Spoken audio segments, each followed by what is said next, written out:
오늘 주님께서 주신 말씀은 시편 78편 40절로 72절까지의 말씀입니다. 다 같이 한 목소리로 봉독하시겠습니다. 그들이 광야에서 그에게 반항하며 사막에서 그를 슬프시게 함이 몇 번인가. 그들이 돌이켜 하나님을 거듭거듭 시험하며 이스라엘의 거룩하신 이를 노엽게 하였도다. 그들이 그의 권능의 손을 기억하지 아니하며 대적에게서 그들을 구원하신 날도 기억하지 아니하였도다. 그때 하나님이 애굽에서 그의 표적들을 소환 들에서 그의 징조들을 나타내사 그들의 강과 시내를 피로 변하여 그들로 마실 수 없게 하시며 쇠파리 떼를 그들에게 보내어 그들을 물게 하시고 개구리를 보내어 해하게 하셨으며 그들의 토산물을 황충에게 주셨고 그들이 수고한 것을 메뚜기에게 주셨으며 그들의 포도나무를 우박으로 그들의 뽕나무를 서리로 죽이셨으며 그들의 가축을 우박에 그들의 양떼를 번갯불에 넘기셨으며 그의 맹렬한 노여움과 진노와 분노와 고난 곧 재앙의 천사들을 그들에게 내려보내셨으며 그는 진노로 귀를 닦으사 그들의 목숨이 죽음을 면하지 못하게 하시고 그들의 생명을 전염병에 붙이셨으며 애굽에서 모든 장자 곧 함의 장막에 있는 그들의 기력을 처음 것을 치셨으나 그가 자기 백성을 양같이 인도하여 내시고 광야에서 양떼같이 지도하셨도다. 그들을 안전히 인도하시니 그들은 두려움이 없었으나 그들의 원수는 바다에 빠졌도다. 그들을 그의 성소의 영역 곧 그의 오른손으로 만드신 산으로 인도하시고 또 나라를 그들의 안에서 쫓아내시며 줄을 쳐서 그들의 소유를 분배하시고 이스라엘 지파들이 그들의 장막에 살게 하셨도다.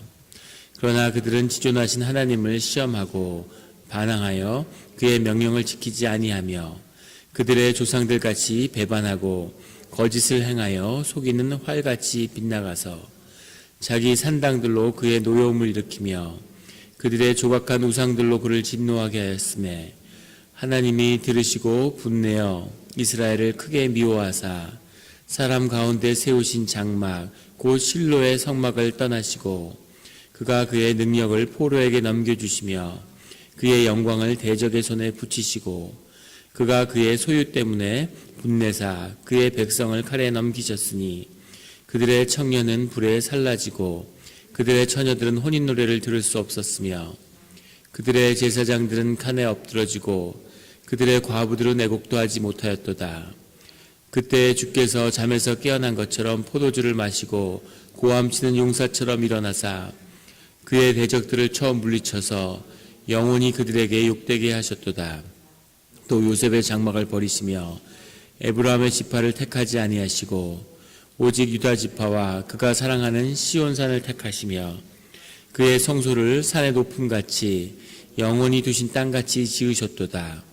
또 그의 종 다윗을 택하시되 양의 우리에서 취하시며 젖 양을 지키는 중에서 그를 이끌어내사 그의 백성인 야곱 그의 소유인 이스라엘을 기르게 하셨더니 이에 그가 그들의 자기 마음의 완전함으로 기르고 그의 손의 능숙함으로 그들을 지도하였도다. 아멘. 다 같이 기도드리시겠습니다. 하나님 아버지 감사합니다. 저희 주님의 음성을 듣고자 새벽에 제단 앞에 모였습니다. 우리 마음의 기도와 우리 마음의 묵상이 주님께 연락되기로 합니다. 감사드리며 예수 그리스도의 이름으로 기도드렸습니다. 아멘. 오늘 시편 78편의 40절의 말씀은 그들이 광야에서 그에게 반항하며 사막에서 그를 슬프시게 함이 몇 번인가 라는 그런 고백으로 시작하고 있습니다. 민수기 14장에 보면 우리 광야에서 이스라엘 민족이 크게 10여 차례나 주님께 거역했음을, 주님을 시험했음을 볼 수 있습니다. 광야 땅에서 주님을 따라가며 주님께 의지해서 살아가는 그 법을 배우는 그 과정에 있는데 그 과정에서 계속 주님께 반항하는 거죠. 이제 가나안 땅에 들어가야 되는데 그것이 복지가 되기 위해서는 그것이 복지가 된다는 것의 의미는 주님의 뜻을 구하고 주님의 인도하심에 따라 걸어가는 그것을 배워야지만이 그 땅이 축복의 땅이 될 수 있는데 그 가운데서 늘 주님께 거역하며 주님께 반항하는 그런 이스라엘 민족을 우리가 보게 되는 것이죠. 그것은 오늘날 우리의 모습과도 같을 것입니다. 늘 우리의 의지대로 내 뜻대로 살고 싶은 그것이 사람의 모습이겠죠. 주님께 우리의 의지를 쳐서 굴복시킨다는 것이 얼마나 힘든 일인가 하는 것을 이스라엘 민족은 우리에게 보여주고 있습니다. 41절에 보면 그들이 돌이켜 하나님을 거듭거듭 시험하며 이스라엘의 거룩하신 이를 노엽게 하였도다. 이스라엘의 거룩하신 이라고 하는 이 표현은 하나님이죠. 하나님을 이스라엘의 거룩하신 이라고 표현하는 것은 이사야서의 아주 특징적인 표현인데 그것을 보더라도 이것이 이 고백이 이 시편 78편이 이사야보다는 더 뒤에 쓰여졌다 이렇게 볼 수 있겠죠. 바벨론 포로의 상당히 후기에 그렇게 쓰여진 그런 기도문이 아닌가 그렇게 짐작할 수 있습니다. 우리 예레미야에서도 한두 번 쓰이지만은 우리 이사야의 대표적인 이스라엘의 거룩하시니 하나님을 의미하는 거죠. 42절까지는 광야에서 하나님에게 복종하지 않는 이스라엘 민족을 고백하고 43절부터 가면 43절부터 53절까지는 다시 그때라고 하고 애굽에 노예되었을 때로 돌아갑니다. 그때 하나님이 애굽에서 그의 표적을 소환들에서 그의 징조를 나타내사 라고 하는 다시 우리 12절의 고백으로 돌아가서 하나님께 구원을 받았던 그러니까 하나님께 복종하지 않는 것을 고백하고 다시 하나님이 우리를 은혜로 구속하여 주신 그 기억으로 돌아가는 거죠. 그래서 우리가 주님을 기억하고 주님을 회고하는 것 이것은 의미가 있고 신앙의 능력이 있는 거죠. 우리가 늘 주님께 거역하고 또 주님께 멀어졌을 때 우리가 회개의 자리로 나왔을 때 주님 우리에게 베푸셨던 그 은혜의 자리로 돌아가는 것입니다. 소환이라고 하는 건 이 원문은 조안이죠. 영어로는 조안인데 소환이라고 하는 것은 원뜻은 그 낮은 저지대를 의미한다고 합니다. 타니스라고 하는 당시의 애굽의 수도 그 나일의 삼각주를 지칭하는 그런 용어였는데 바로의 왕국을 의미하는 거죠. 거기서 우리가 잘 알고 있는 10가지 재앙으로 애굽의 백성들 바로를 치시고 그의 민족을 구원해 내신 거죠. 54절에 가면 그들을 그의 성소의 영역 곧 그의 오른손으로 만드신 산으로 인도하시고 그렇게 애굽 땅에서 인도해낸 그의 자녀들을 그의 성소의 영역이라고 하는 것은 성스러운 땅, 주님이 주신 땅, 주님이 구분하여 주신 땅, 가나안 땅을 의미하는 거죠. 그의 오른손으로 만드신 산, 이 오른손으로 만드신 산이라고 하는 의미는 가나안 땅이 산악지대이기 때문에 가나안 땅을 의미하는 것일 수도 있지만 오른손으로 만들었다고 굳이 표현할 때는 시온산을 지칭하는 것이 아닌가 이렇게 받아들이고 있습니다. 주님이 계신 산, 여호와 하나님이 머무시는 산, 시온산으로 그의 백성을 인도해 내셨다는 거죠.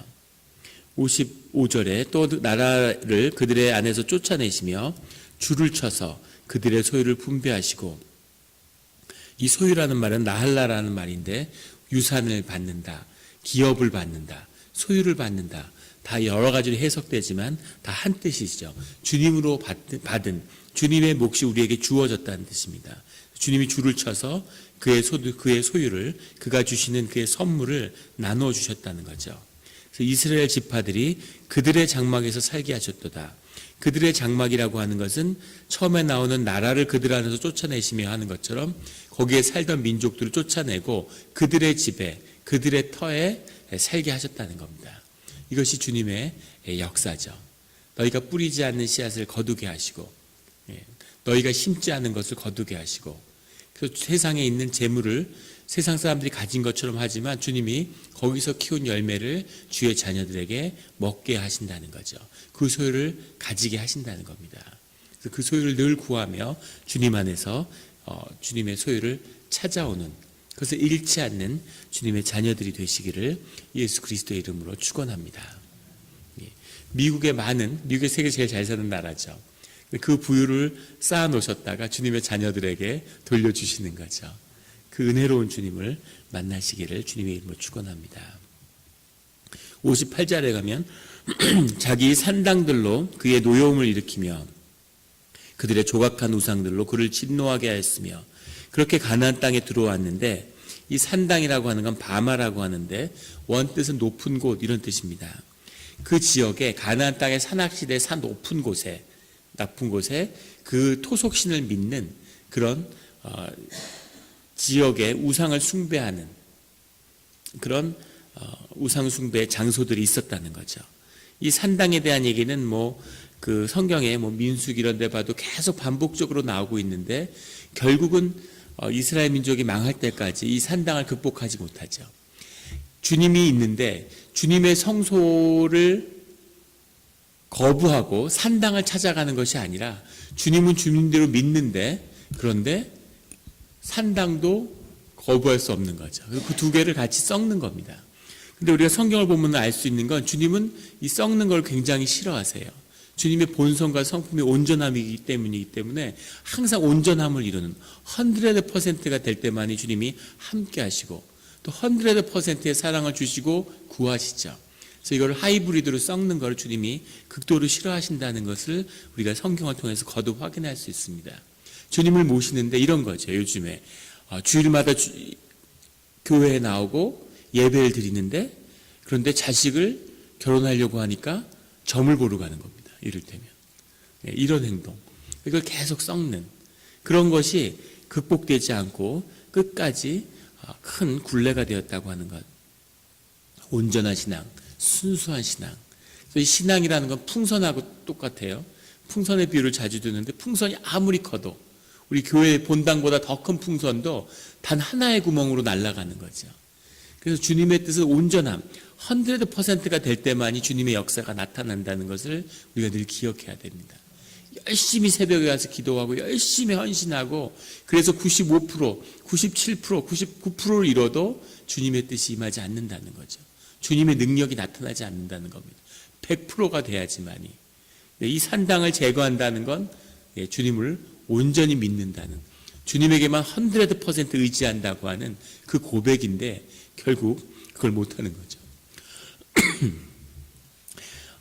60절에 가면 사람 가운데 세우신 장막 곧 실로의 성막을 떠나시고, 이게 이제 아주 의미 있는 표현인데, 사람 가운데 세우신 장막이라고 하는 것은 그 언약궤를 두신 그 사건을 의미하는 거겠죠. 여호수아 18장에 나오는.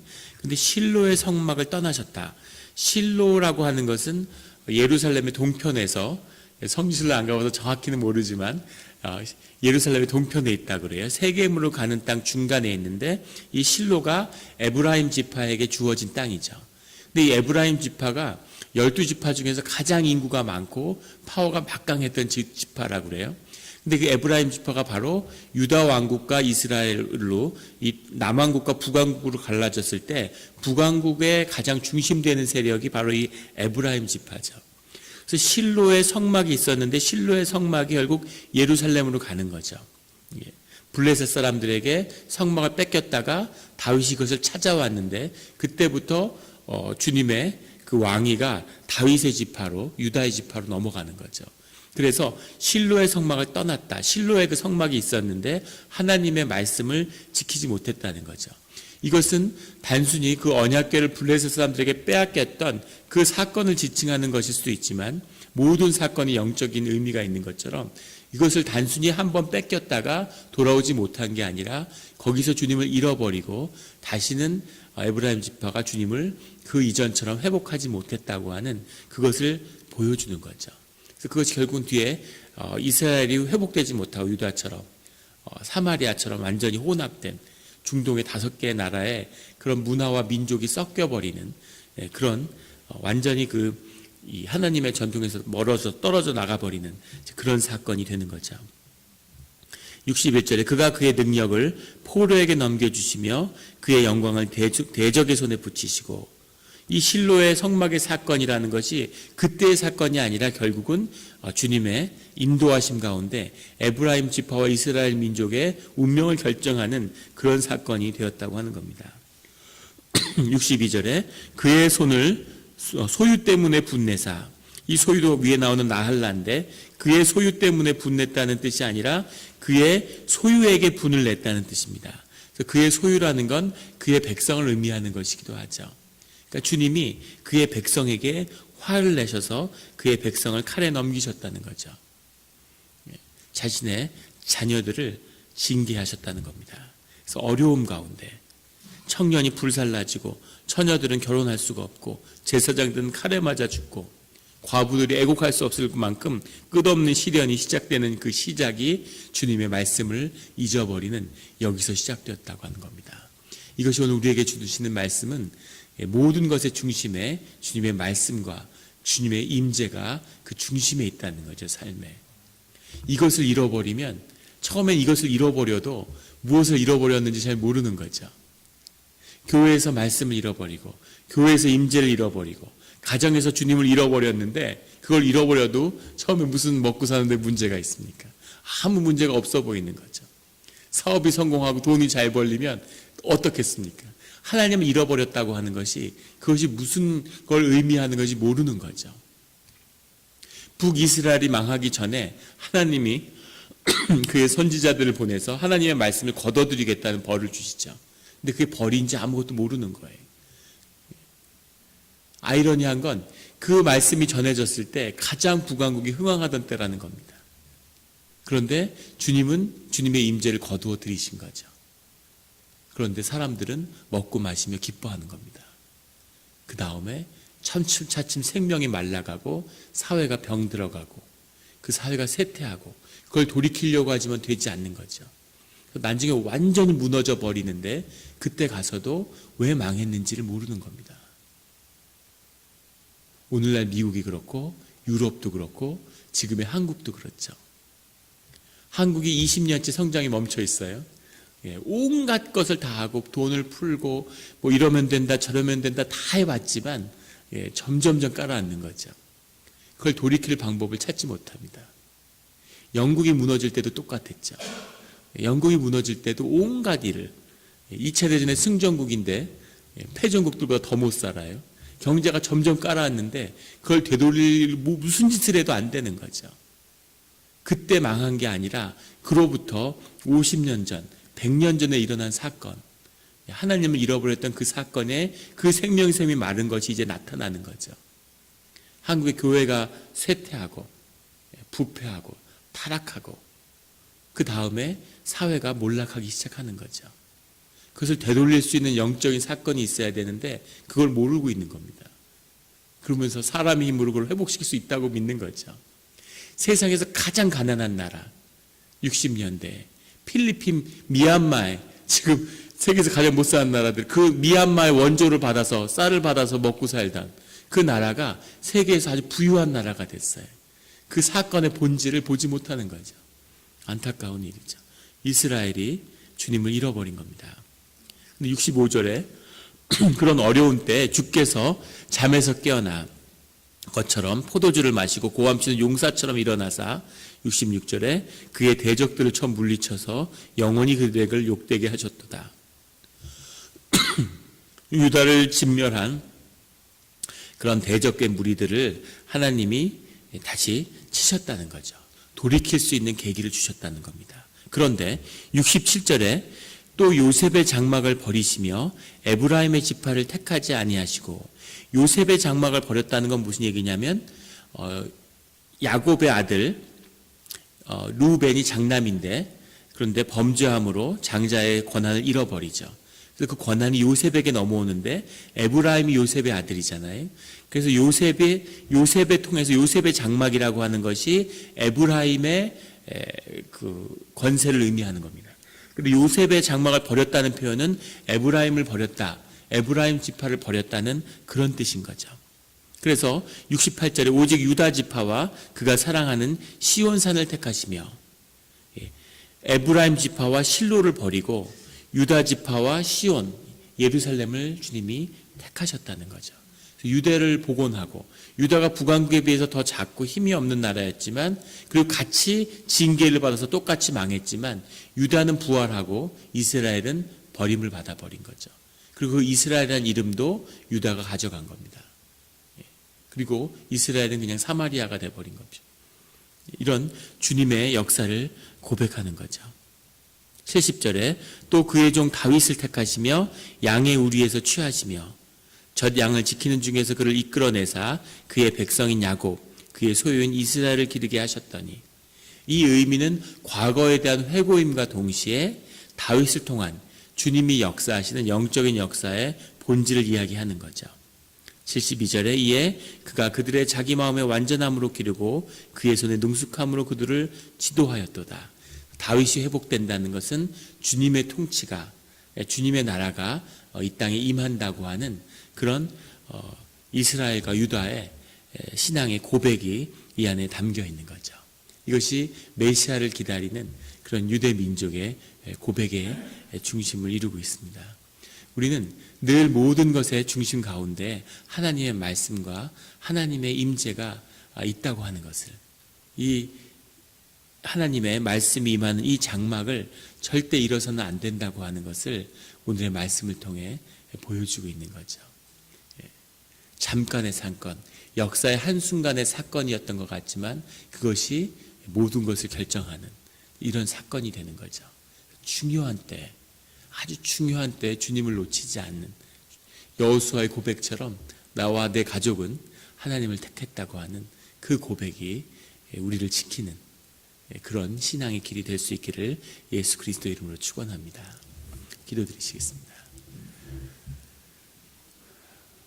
하나님 아버지 감사합니다. 오늘 또 하루를 허락해 주신 것 감사하고, 오늘 하루 가운데 우리가 여러 가지 결정을 하게 될 텐데 그 순간마다 주님을 기억하고 여호와를 택하는 그런 오늘 하루가 되기를 원합니다.